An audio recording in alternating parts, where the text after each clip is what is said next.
Shalom Bapak Ibu Saudaraku, kita bersyukur Tuhan pertemukan kita kembali di minggu yang baru. Tepatnya kita berada di Senin pagi ini. Ini adalah anugerah dan berkat dari Tuhan buat saudara dan saya. Mari dengan kebaikan Tuhan ini kita semakin bersemangat menjalani hari lewat kehidupan yang kita lakoni. Dengan percaya Tuhan tidak meninggalkan kita di situasi apapun. Sehingga bersama dengan Tuhan kita akan mampu mengatasi persoalan yang paling sulit sekalipun. Mari kita awali dengan doa saudaraku agar di dalamnya Roh Kudus menuntun dan menyertai lalu memberkati kita. Kita berdoa. Tuhan Yesus, terima kasih karena Engkau begitu baik bagi kami. Dari waktu ke waktu Engkau selalu ada untuk kami. Hadir memberikan kami kekuatan juga semangat. Bukan hanya untuk menapaki hidup ini, tapi juga memaknainya menjadi seperti yang Engkau inginkan. Berkenan di pagi ini Tuhan, ketika firman kembali sampaikan kepada kami, Engkau berkati kami. Agar dengan berkat-Mu ada semangat dari kami untuk terus menjalankan tanggung jawab kami. Kendati pun kami menghadapi tantangan pergumulan. Sehingga dalam semuanya itu, kami akan dapat menyelesaikan tugas-tugas kami dengan baik. Karena Tuhan ada menyertai, menopang, mendukung, dan memberkati kami. Untuk apa yang kami minta ini Tuhan, berfirman-Lah, karena kami sedia mendengarkannya. Demi Yesus Tuhan kami yang adalah firman, kami berdoa kepada Bapa di sorga. Amin. Saudaraku, bacaan Alkitab kita di Senin pagi ini terambil dari kitab Filipi 1 ayat 12 sampai 17. Bagian Alkitab ini dibacakan demikian. Kesaksian Paulus dalam penjara. Aku menghendaki saudara-saudara supaya kamu tahu bahwa apa yang terjadi atasku ini justru telah menyebabkan kemajuan Injil. Sehingga telah jelas bagi seluruh istana dan semua orang lain bahwa aku dipenjarakan karena Kristus. Dan kebanyakan saudara dalam Tuhan telah beroleh kepercayaan karena pemenjaraanku, untuk bertambah berani berkata-kata tentang firman Allah dengan tidak takut. Ada orang yang memberitakan Kristus karena dengki dan perselisihan. Tetapi ada pula yang memberitakannya dengan maksud baik. Mereka ini memberitakan Kristus karena kasih, sebab mereka tahu bahwa aku ada di sini untuk membela Injil. Tetapi yang lain karena kepentingan sendiri dan dengan maksud yang tidak ikhlas. Sangkanya dengan demikian mereka memperberat bebanku dalam penjara. Saudaraku, tema renungan kita di Senin pagi ini dituliskan demikian dalam Sabda Bina Umat. Tantangan sebagai pembuka jalan. Tantangan sebagai pembuka jalan. Saudaraku, kalau kita melihat tema renungan kita ini, mungkin kita mulai merasakan bahwa apa yang dikatakan tema ini itu pernah terjadi kepada diri kita dalam hidup nyata kita. Ya, artinya ketika kita berjuang untuk membukakan jalan, memberi petunjuk kepada seseorang untuk mendapatkan kebaikan, tidak sedikit kemudian di situasi itu justru kita yang mengalami sesuatu yang tidak mengenakan. Ya, mungkin bisa saja orang lain berkata, sok baiklah, ya, sok pinterlah, macam-macam. Bisa saja mereka menginterpretasikan semangat kita untuk memberikan ruang kepada orang lain supaya bisa fight lewat di dalam menghadapi hidup ini yang penuh tantangan dan pergumulan. Ya, kemudian kita di sana disudutkan dengan bahasa-bahasa yang sangat menyakitkan, katakan demikian, ya, sok jadi pahlawan dan seterusnya.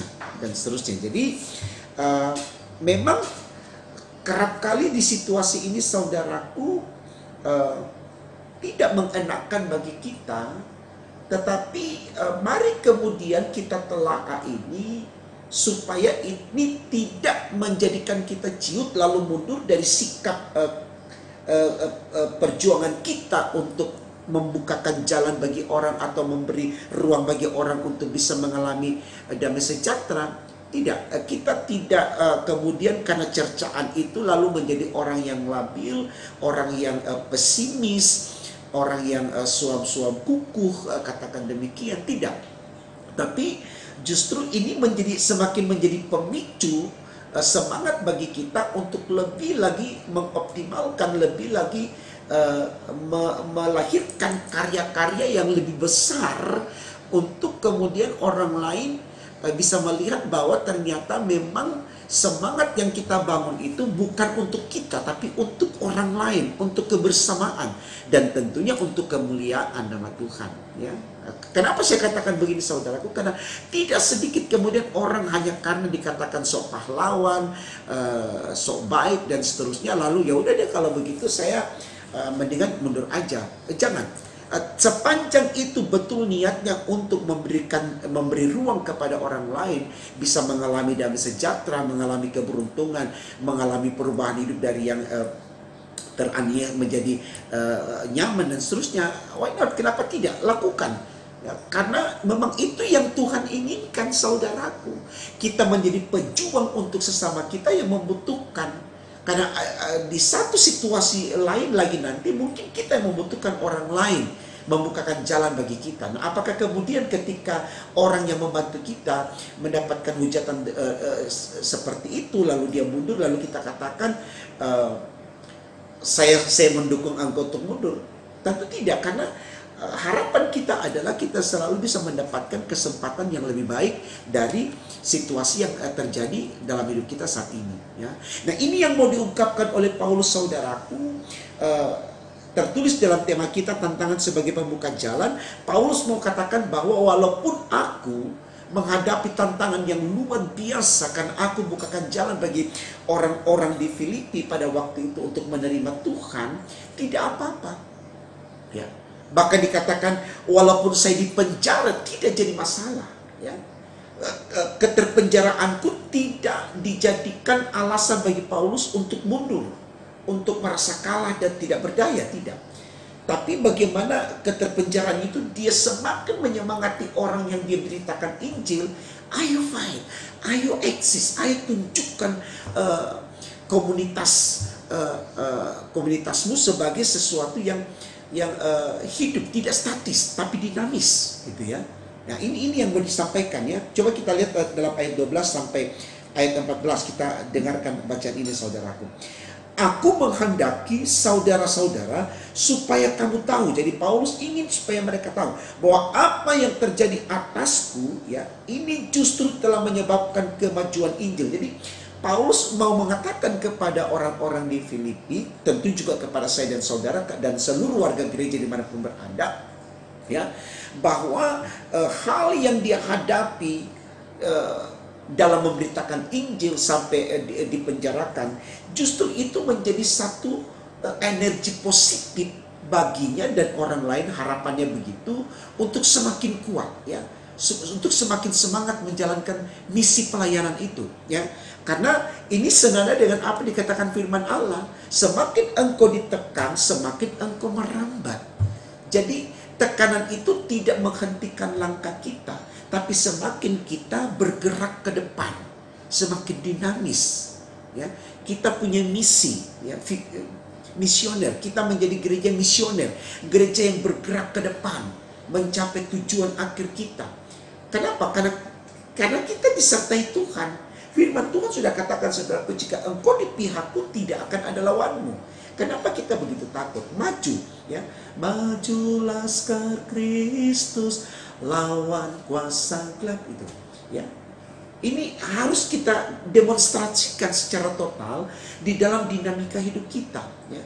Di dalam harmonisasi hidup kita, ya. Ayat 13 dikatakan begini, sehingga telah jelas bagi seluruh istana dan semua orang lain bahwa aku dipenjarakan karena Kristus. Jelas sekali, ya, bahwa pelayanan Paulus untuk memberitakan Injil, membuka orang lain mengenal Kristus, dia dipenjarakan. Tapi mari kembali di ayat 14 dikatakan begini, dan kebanyakan saudara dalam Tuhan telah beroleh kepercayaan karena karena pemenjaraanku, untuk bertambah berani berkata-kata tentang firman Allah dengan tidak takut. Ya, jadi jelas sekali saudaraku, harapan dari Paulus adalah dengan peristiwa dia dipenjarakan karena dia beritakan Injil, memberitakan Injil Kristus, ini menjadi energi positif yang semakin bergairah dimiliki oleh orang-orang yang sudah dia layani untuk meneruskan ini. Jangan takut.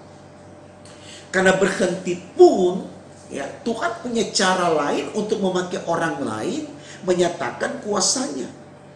Artinya kalau kita biarkan orang lain dipakai oleh Allah, berarti kita menjadi penonton. Apa artinya saudaraku? Itu tidak memberikan sesuatu yang baik untuk kita. Karena ada bahasa Alkitab mengatakan banyak yang dipanggil, sedikit yang terpilih. Artinya kalau kita cuma dipanggil tapi kita nggak dipilih, ngapain gitu loh. Kalau kita hanya jadi penonton, ya. Nah, Paulus mau kita dipanggil juga dipilih. Jadi jangan berhenti berkarya untuk Tuhan sampai titik akhir hidup kita, sampai orang bilang sampai nafas terakhir. Terus berjuang, terus berkarya di tengah situasi apapun. Jangan pernah berhenti, ya. Jadi ini yang mau disampaikan kepada kita, karena sadar atau tidak, dalam banyak hal kita gampang sekali ciut, gampang sekali pesimis, gampang sekali mengambil langkah mundur, ya, seakan kita tidak mampu dan seterusnya, ya. Saya pikir ini baik sekali saudaraku, supaya kita mulai betul-betul memiliki semangat di dalam menjalankan tugas pelayanan ini, walaupun penuh dengan tantangan, rintangan, dan sebagainya. Jangan pernah kita takut, jangan pernah kita takut, ya. Karena begini, yang saya mau katakan di sini adalah kita bekerja untuk Tuhan atau tidak, kita mati. Ya. Sekali lagi, kita bekerja untuk Tuhan atau kita tidak bekerja untuk Tuhan, kita tetap mati. Ya. Pertanyaannya sekarang, ya, yang perlu kita renungkan adalah matinya kita seperti apa? Apakah di saat kita bekerja untuk Tuhan atau di saat kita lari dari Tuhan, tidak bekerja untuk Tuhan? Jangan. Jadi Paulus sudah memberikan teladan. Walaupun dia dipenjara, dia diancam untuk dibunuh, dia tetap bekerja untuk Tuhan. Supaya ketika dia mati, dia sedang bekerja untuk Tuhan. Ya, kalau seorang abri mati dalam tugas, wah, bintang jasa diberikan kepada dia, luar biasa. Ketimbang dia mati sakit, tidak melakukan apa-apa. Ketika dia ada di medan perang dan dia mati di sana, ya, namanya akan disebut sebagai pahlawan dan seterusnya gitu. Jadi jangan pernah berhenti menjadi patriot, laskar Kristus, pejuang Allah, ya, sampai akhir. Apapun yang terjadi kepada kita, jangan berhenti saudaraku, ya. Karena Tuhan terus menanti karya-karya kita. Makanya Paulus dalam Filipi pasal 1 ini ayat yang ke-21 dia katakan, hidupku adalah Kristus, matiku adalah keuntungan. Ayat 22a dia katakan, dan jika aku harus hidup, aku harus memberi buah. Jadi sepanjang dia masih hidup, dia harus memberi buah. Mau di penjara, mau dihukum mati, mau di apa, tetap dia beri buah. Artinya buah itu pengertiannya dia berkarya untuk Tuhan. Dia tidak matikan semangat dia untuk berkarya bagi Tuhan. Ini baik saudara. Jadi jangan pernah takut, karena kita membuka jalan. Ya, kadangkala ya Bapak Ibu ya, kita ada dalam satu situasi, ya, diminta kepada kita, ayo menjadi motoris, ya, menjadi yang membuka jalan, ya. Kita terlalu pesimis, kita terlalu takut. Waduh, jangan saya deh, tunggu orang lain deh, nanti orang lain yang bukakan jalan deh. Ya. Saya punya pengalaman banyak Bapak Ibu Saudaraku dalam pelayanan, bagaimana kita bikin gebrakan untuk sesuatu yang baik, ya. Misalkan pembangunan atau apa saja, ya, kita bikin gebrakan sepanjang itu berdasarkan keinginan Tuhan, sepanjang itu berdasarkan kebaikan Tuhan. Kenapa tidak? Kerjakan. Jangan takutnya dulu, ya. Toh kalau pada akhirnya kita gagal dalam semangat yang ada, berarti Tuhan tidak berkehendak gitu loh. Ya. Berarti ada orang lain yang Tuhan persiapkan untuk itu. Tapi paling tidak Tuhan sudah lihat bahwa kita mau ada di situ dan bekerja untuk Dia. Untuk mempermuliakan namanya. Itu yang dikatakan oleh Paulus. Tantangan sebagai pembuka jalan. Ya. Jadi jangan mau kita terima bersihnya dulu. Nih, aku sudah bukakan jalan nih. Kalau bisa kita yang memberi petunjuk dari awal. Begini, begitu, begini, begitu. Persoalan nanti Tuhan bilang, tapi bukan kami yang kerjakan, orang lain. Why not? Biarin aja. Itu keputusan Tuhan, tidak ada yang salah. Sama seperti ya Musa berjuang untuk membukakan jalan bagi orang Israel menuju ke tanah perjanjian, tapi Tuhan bilang kamu sampai di sini. Ya. Musa tidak berkata, Tuhan ingat loh Tuhan, saya loh yang bawa mereka, saya bukakan jalan, saya kasih petunjuk mereka. Kok sekarang Yosua yang harus bawa mereka enak-enak ke tanah perjanjian? Ini urusan Tuhan, regenerasi itu terjadi. Tapi paling tidak kita sudah merintis, kita sudah membukakan jalan gitu loh. Ya, ini baik saudara, ini baik. Ya, jadi seperti orang tua, dia bukakan jalan untuk anaknya. Gitu. Persoalan nanti anaknya setelah berhasil dia tidak nikmati, ya. Katakan mungkin dia mati duluan sebelum anaknya berhasil, tidak apa-apa. Tapi dia sudah bukakan jalan untuk anaknya mencapai tujuan yang baik gitu loh. Jangan dia bantah, Tuhan saya belum nikmati hasil perjuanganku untuk membuat anakku berhasil. Jangan buat hidup saya sampai di sini. Tidak perlu. Karena apa? Tuhan sudah nilai perjuangan kita, berarti kita sudah mendapat nilai plus dari Allah. Nilai baik dari Allah. Jadi jangan berhenti saudara. Untuk selalu mau membuka jalan. Orang mau cerca, orang mau bilang pinter, pahlawan apa kayak bodoh amat. Karena yang kita lakukan untuk kemuliaan nama Tuhan. Siapa lagi yang mau lakukan itu? Ketika diminta kepada kita untuk membukakan jalan, berarti Tuhan mau pakai kita. Begitu saja. Ya. Daud, dia siap untuk membukakan jalan bagi Salomo bangun bait Allah. Kenapa tidak? Ya.